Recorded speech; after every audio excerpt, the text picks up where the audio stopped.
আপনাদের সবাইকে স্বাগত জানাচ্ছি শিশু মনের জানালা চ্যানেলেতে।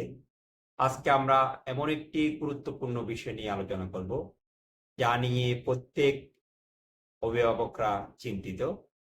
বিষয়টি হচ্ছে শিশুদের ডিজিটাল গেমে আসক্তি। এটি শিশুদের কিভাবে ক্ষতি করছে, কিভাবে সহজ কিছু পদ্ধতি অনুসরণ করে আমরা এটি নিয়ন্ত্রণ করতে পারি, এই বিষয়গুলো নিয়ে আমরা আজকে আলোচনা করব।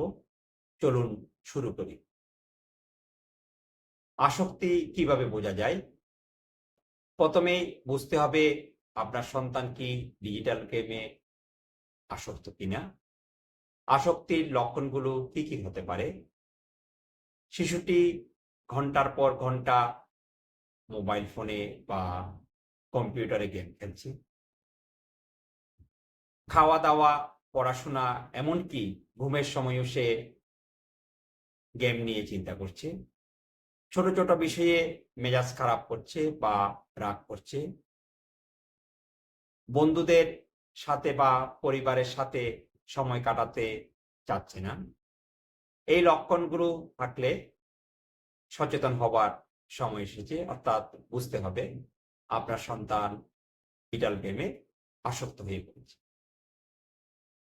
এবার আমরা আলোচনা করব এই আসক্তি থেকে কিভাবে উত্তরণ ঘটানো যায়। কতগুলো নিয়ম যদি আমরা শিশুদের দিয়ে অনুশীলন করাই, তাহলে শিশুরা সহজেই ডিজিটাল গেমের যে আসক্তি, এখান থেকে পরিত্রাণ পেতে পারে। প্রথমে যে বিষয়টা নিয়ে কথা বলবো সেটা হচ্ছে সময় নির্ধারণ।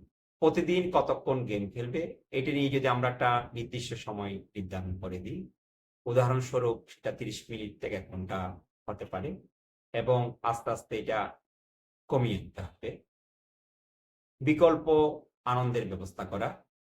শিশুদের অন্য আনন্দে ব্যস্ত রাখুন, যেমন বই পড়া, গল্প বলা, ছবি আঁকা, আউটডোর খেলাধুলা, ইনডোর খেলাধুলা এবং নাচ, গান ও হাতের কাজ হতে পারে। যখন মোবাইল বা ডিজিটাল গেমের বাইরে অন্য বিষয়ে আনন্দ খুঁজে পাবে, তখন তার আসক্তিটা আস্তে আস্তে কেটে যাবে। আরেকটা বিষয় করা যায়, সেটা হচ্ছে গেম খেলার নিয়ম তৈরি করা। শিশুর সাথে বসে গেম খেলার নিয়ম তৈরি করুন, যেমন পড়া শেষ করে গেম খেলতে পারবে, ঘুমের আগে গেম নয়, পরিবারের সবার সামনে গেম খেলবে, লুকিয়ে নয়। এরপরে যে বিষয়টা নিয়ে আমরা কাজ করতে পারি সেটা হচ্ছে পরিবারের সাথে মানসম্পন্ন সময় কাটান। শুধু নিষেধ করলে হবে না। মা বাবা মা বাবা ও ভাই বোনদের সাথে খেলাধুলা, গল্প, রান্না ও হালকা কাজের মাধ্যমে শিশুকে সময় দিন। এতে সে গেমের প্রতি যে আসক্তি সেটা আস্তে আস্তে কমে যাবে। ধীরে ধীরে সচেতনতা তৈরি করুন। শিশুকে বোঝান কোন গেমগুলো শিক্ষণীয় আর কোনগুলো ক্ষতিকর। শিশুর মধ্যে নিজের জন্য নিয়ন্ত্রণ তৈরি করার ক্ষমতা গড়ে তুলুন। আপনি শিশুর সাথে যে কাজগুলো করবেন না, অথবা নিজেকে বিরত রাখবেন। শিশুকে হঠাৎ করে গেম বন্ধ করতে বলবেন না। বেশি বকাঝকা বা শক্তি প্রয়োগ করবেন না। গেম নিয়ে শিশুদের লজ্জা দেবেন, বরং ধীরে ধীরে ভালো অভ্যাস গড়ে তোলার ক্ষেত্রে সহায়তা করুন। সর্বশেষ বিষয়টা হচ্ছে, প্রিয় প্রিয় অভিভাবকরা, শিশুরা গেমের চেয়ে আমাদের ভালোবাসা এবং বন্ধুত্বপূর্ণ আচরণ সবচেয়ে বেশি প্রত্যাশা করে।